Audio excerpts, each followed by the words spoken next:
selalu dianggap anak tiri. Saat terjadinya ibu kota ini pindah di Kecamatan Sepaku, mereka masih bisa bertahan apa tidak? Itu yang menjadi kekhawatiran. Oh, itu jadi kegelisahan Itu menjadi orang. kegelisahannya teman-teman di sana.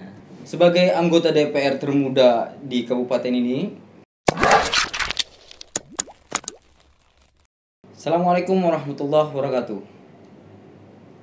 Hari ini kita bertemu dengan salah satu anggota DPR termuda di Kabupaten Penajam Pasir Utara dan akan berbincang-bincang sedikit terkait tentang tugas, fungsi, bahkan kita akan juga berbicara diskusi tentang IKN.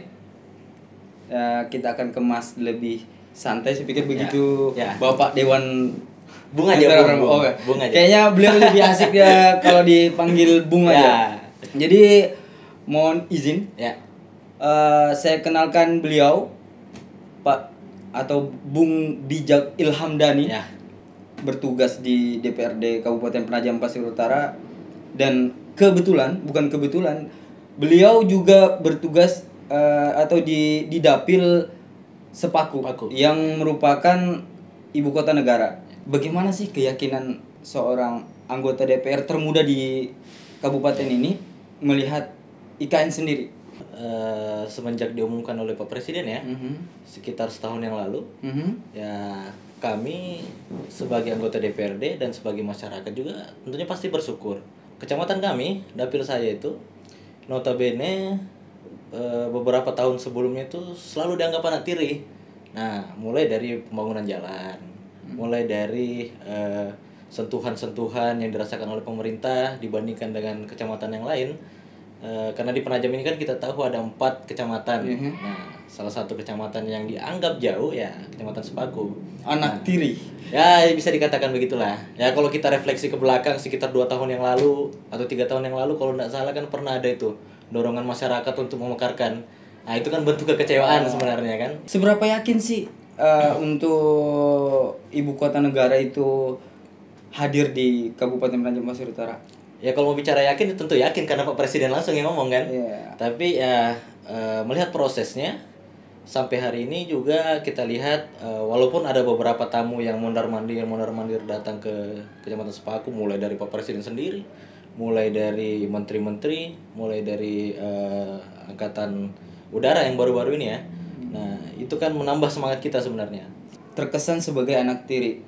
Sekarang kan ini bukan anak tiri lagi nih, jadi anak emas nih. Kita sebagai dapil di daerah sana, bagaimana upaya kita lihat untuk kemudian memberikan pemahaman ke publik? Ya pastinya pada saat diumumkan itu, tentunya ini kan shock. Pasti muncul euforia. Nah, euforia ini sebagian diikuti oleh kekhawatiran. Nah, kekhawatiran sebagian masyarakat yang selama ini belum merasakan eksistensi di situ. Nah, mulai dari pencarian hidupnya mereka, kemudian masa depan anak cucunya misalnya, itu yang dipikirkan. Karena selama ini rata-rata masyarakat kami di sana sumber penghasilannya perkebunan. Saat terjadinya ibu kota ini pindah di Kecamatan Sepaku, mereka masih bisa bertahan apa tidak? Itu yang menjadi kekhawatiran. Oh, itu jadi kegelisahan itu menjadi kegelisahannya teman-teman di sana, saudara-saudara kita di sana, masyarakat di sana. Sebagai anggota DPR termuda di kabupaten ini, kan pasti berapa tahun ini sudah? Ya setahun sebulan lah. 1 tahun sebulan. Ya, setahun sebulan. Kalau satu tahun berarti kan proses reses sudah dilaksanakan ya? Ya, reses kami sudah laksanakan 3 kali. Proses reses. Dalam reses sendiri kan ada informasi yang diberikan masyarakat ke Bung Bijak. Apa sih yang jadi kendala dia dalam setahun terakhir ini? Ya, kendala di masyarakat tentu pertama, sebenarnya kendala ini sama saja setahun yang ini, yang setahun belakangan ini dengan tahun-tahun sebelumnya itu sama. Karena yang saya katakan di awal tadi, bahwa sentuhan-sentuhan yang dirasakan oleh pemerintah, khususnya akses jalan. Nah, akses jalan, kita nggak usah bicara jalan lingkungan lah, jalan provinsinya saja yang menghubungkan antara 2 kabupaten itu bermasalah. Dari total sekitar 90 kiloan itu, 90 kiloan dari Simpang Silkar sampai Simpang Samboja, itu mungkin hanya sekitar 40% jalan yang sangat layak lah. Kalau saya anggap saya sangat layak itu mungkin sekitar 40% saja. Sisanya itu sangat sangat tidak layak untuk dilewati. Berarti Nah, kesan yang muncul anak emas cuman status. Ya, kesan yang muncul anak emas emas yang- ini kan munculnya setelah setahun ini. Oh, iya. Setelah setahun ini muncul karena ya itu tadi pengumuman ibu kota. Nah, setelah pengumuman ibu kota itu tentunya masyarakat ini juga berpikir bagaimana nanti nih jalan kita ini. Ini kok sudah setahun diumumkan tapi kok Ada progres. tidak ada progres. Ya tentunya ini kan saya sampaikan ke beberapa masyarakat ini kan melalui proses semua. Nah, baru-baru ini kita tahu bahwa sekarang apa namanya? Jalan provinsi kita yang ada di Kecamatan Sepaku itu tidak lagi dikelola oleh provinsi, tapi langsung dikelola oleh negara. Nah, kalau menurut saya pribadi, saya coba sampaikan ke masyarakat di sana bahwa saya malah optimis kalau memang Langsung pengelolaan itu langsung di pusat. Karena ya kita tahu selama ini beberapa tahun ini mulai dari PPU berdiri, ya pengelolaan ini ada di provinsi, tapi kita tahu bahwa tidak terlalu dampak yang dirasakan terkait pembangunan jalan, peningkatan jalan itu tidak terlalu besar. Nah, mungkin dengan hadirnya pusat di situ, dengan segala sumber daya yang ada di pusat, ya harapan kita bisa lebih terrealisasi lah. Mungkin lebih cepat terrealisasi. Nah, itu kan sesuai dengan apa yang disampaikan oleh Pak Presiden juga bahwa progres kita di awal-awal ini adalah peningkatan jalan dulu, pembangunan aksesnya ke sana, Infrastruktur, termasuk pembangunan lain-lainnya. Bagaimana kita mau bicara kantor, bagaimana mau bicara yang lain-lain kalau aksesnya saja tidak baik. Nah, sampai yang saat menjadi ini saya. belum dilihat progresnya. Sampai saat ini belum ada progres. Sementara ini kan baru ada pembangunan dari provinsi itu yang dianggarkan pada tahun 2019 dan 2020.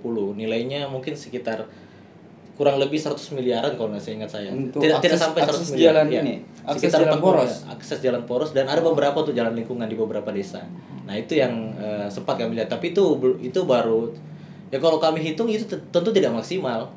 Itu tidak maksimal kalau digunakan untuk peningkatan akses di ibu kota baru. Nah, makanya memang tepat sekali jika pemerintah pusat itu mengambil pengelolaan itu di mereka. Kalau kita ngelihat kondisi yang ada, infrastruktur belum jalan, terus kemudian itu sudah sering kali dikeluhkan, problem apa lagi sih yang jadi masalah untuk di kecamatan yang katanya bakal jadi ibu kota negara ini? Problem yang kita dapat pada waktu reses mungkin, atau mungkin pada waktu lagi nongkrong dengan masyarakat itu kan banyak nih kadang keluhan, atau mungkin langsung datang ke rumah. Ya, problemnya pasti sama ya. Problemnya sama seperti yang dulu-dulu. Ya, bahwa keterbatasan anggaran yang ada di pemerintah daerah. Nah, kita tahu anggaran kita tahun ini itu sekitar 1,6 triliun. Itu sudah dengan APBD murni kita ditambah dengan DAU, DAK, dan BANQ. Itu sekitar 1,6 triliun. Tentu tidak bisa mengcover semuanya. Nah, karena mengingat luas Kecamatan Sepaku ini sangat luas sekali. Nah, ya itu persoalannya. Persoalan klasik. Persoalan itu kan persoalan di DPR atau dari pemerintah. Ya. Tapi keluhan terlepas dari jalan raya sendiri, jalan poros yang mengakses sampai ke Kabupaten PPU, ke titik induk Kabupaten PPU, ada nggak contoh nih permasalahan yang ada, dunia lapangan kerja mungkin yang kemudian jadi tuntutan mereka di sana? Ya pasti ada, pasti ada. Apa problem mereka? Problem-problem di sana tentunya mereka ini kan karena agak jauh dari ibu kota Penajam. Tentunya agak sedikit terlambat mendapatkan informasi. Nah, mereka pun akhirnya lebih banyak sibuk di kecamatannya, di Kecamatan Sepaku. Nah, seperti saya bilang tadi, memang hampir rata-rata di sana itu pendapatannya di perkebunan. Di perkebunan. Di perkebunan, sehingga tentu saja akses untuk menuju dunia di ibu kota Penajam ini, dunia kerja yang lain itu tentu kurang bervariasi di sana. Referensi untuk mencari informasi itu agak kurang. Nah, inilah makanya kehadiran kami di sana tentunya sesuai dengan apa yang pernah saya sampaikan, bahwa target utama kami menjadi anggota DPR di sana itu untuk minimal mensejajarkan Kecamatan Sepaku dengan kecamatan-kecamatan yang lain ada di Penajam. Problem SDM pasti jadi problem nih. Bagaimana Bung Bijak sendiri menyikapi itu, terkait tentang SDM kita untuk menyambut IKN? Ya, SDM kita ini sangat perlu. SDM kita sangat perlu karena bayangkan jika ibu kota pindah, kemudian kantor-kantor semua berdiri, kantor-kantor pusat, tentunya ini kan akan ada kita diserbu lah, katakanlah begitu, kita diserbu dengan tenaga-tenaga yang tentunya memiliki skill hebat daripada yang, kita. ya, jauh yang katakanlah jam terbangnya jauh di atas kita. Kita punya masyarakat di sana itu punya aset. Oh Nah, ya. ada aset yang bisa mereka simpan itu minimal itu. Itu dulu ya. Minimal itu ada aset mereka yang katakanlah lahan. Setidaknya ke depan bisa punya modal nih kalau seandainya Katakanlah gitu. kita punya modal untuk karena kita mau menempuh pendidikan, kita mau membangun SDM kita tentunya melalui dunia pendidikan, dan pendidikan kita tahu sekarang perlu biaya. Itulah aset-aset itu mungkin yang kita simpan. Makanya saya sebenarnya sangat setuju dengan program Pak Bupati pada waktu itu mengeluarkan Perbuk 22 tahun 2019 waktu itu terkait pengendalian jual beli tanah. Ya minimal ini memberikan pemahaman kepada masyarakat kita. Jangan jual aset nih. Nah, jangan soalnya jangan tergoda gitu kan. Jangan tergoda. Ini uang sebentar aja nih, sekilas aja di depan mata aja nih duitnya. Jangan Tapi sampai kita pikirkan, tergusur nih. Jangan sampai kita tergusur. Karena kan pengalaman-pengalaman sebelumnya di daerah-daerah lain juga banyak yang terjadi demikian. 11 desa, 4 kelurahan. Nah, kadang kami juga sudah sampaikan ke beberapa kepala desa untuk menganggarkan di desanya penganggaran untuk beberapa kelompok-kelompok taninya mereka di sana, kelompok-kelompok nelayannya, kelompok budidaya untuk mengembangkan SDM-nya. Karena mau tidak mau saat ibu kota ini pindah, kita akan diserbu orang yang sedemikian banyaknya. Tentu perutnya situ mau diisi semua. Nah, tugas kita lah menyediakan itu. Oke. Kita kembali bicarakan tentang masalah nih. Bung Bijak udah lakukan reses, terus kemudian keluhan sudah ditampung. Terus sejauh mana sih di fase walaupun baru 1 tahun 1 bulan ya, sejauh mana sih ini progres hasil dari reses yang Pak Bijak lakukan? Perlu kita ingat kembali karena kita saat ini dalam kondisi pandemi. Setahunan ini tentu banyak sekali kerja-kerja kita yang tidak maksimal. Nah, padahal di awal-awal tahun kami sudah coba beberapa lakukan program. Kami sudah koordinasi termasuk dengan pemerintah daerah, termasuk dengan kepala-kepala SKPD dalam menyiapkan SDM-nya mereka dalam rangka mengawal masyarakat di sana, memberikan pemahaman, itu semua sudah kita koordinasikan. Tapi tentu karena kondisi pandemi, terbitnya SKB Menteri kemarin merasionalisasi anggaran kita, tentu kegiatan-kegiatan kita banyak yang kita tinggalkan, banyak yang kita tunda lah. Mudah-mudahan pandemi ini segera berlalu, tahun depan kita bisa coba lagi progres-progres yang lebih nyata. Terakhir juga saya sempat baca itu di artikel bahwa Kementerian Keuangan Menteri Keuangan Bu Sri Mulyani itu sudah menyampaikan bahwa progres pembangunan ibu kota ini jika kita paksakan di kondisi pandemi ini maka akan sangat berisiko. Nah, tentunya juga mungkin kami juga berpikir yang sama. Nah, mungkin 2021 lah mungkin kita bisa maksimalkan. Kalau boleh tahu nih berapa presentasinya nih? Kalau dipresentasikan dari 100 optimisnya bahwa akan jadikan nih presentasinya dari 100% itu berapa pembagian yakin dan tidak yakinnya? Karena Pak Presiden yang ngomong jadi 99%. 99%. Karena Pak Presiden 1%-nya buat siapa nih? 1%-nya karena ada corona. Karena corona dan kondisi keuangan kita. Ini kan banyak nih tentang masalah tanah nih. Terutama meningkat harga tanah. Bung Bijak sudah punya tanah di sana? Saya sudah punya tanah sebelum saya jadi anggota DPR di sana. Sebelum dilantik jadi anggota sebelum pengumuman ibu kota pun sudah. Alhamdulillah sudah ada. Atau jangan-jangan sudah dapat bocoran duluan? Kami belum tahu. Ya kami tahu, memang sudah pernah ada. Itu kan kajian-kajian itu kan sudah pernah memang dilakukan. Tapi kan ada beberapa tempat. Nah, kita pun tidak sebenarnya mohon maaf memang tidak yakin pada waktu itu kita tidak yakin karena ada beberapa daerah yang lebih populer direkomendasikan. Bahkan di Kalimantan Timur sendiri pun Pak Gubernur pada waktu itu seingat saya pernah menyampaikan itu di Samboja, bukan di Kecamatan Sepaku. Nah, itu yang akhirnya sebenarnya kami tidak pernah ada pikiran mau investasi duluan sebelum diumumkan. Berarti nggak lakuin lah seperti angin berjalan saja.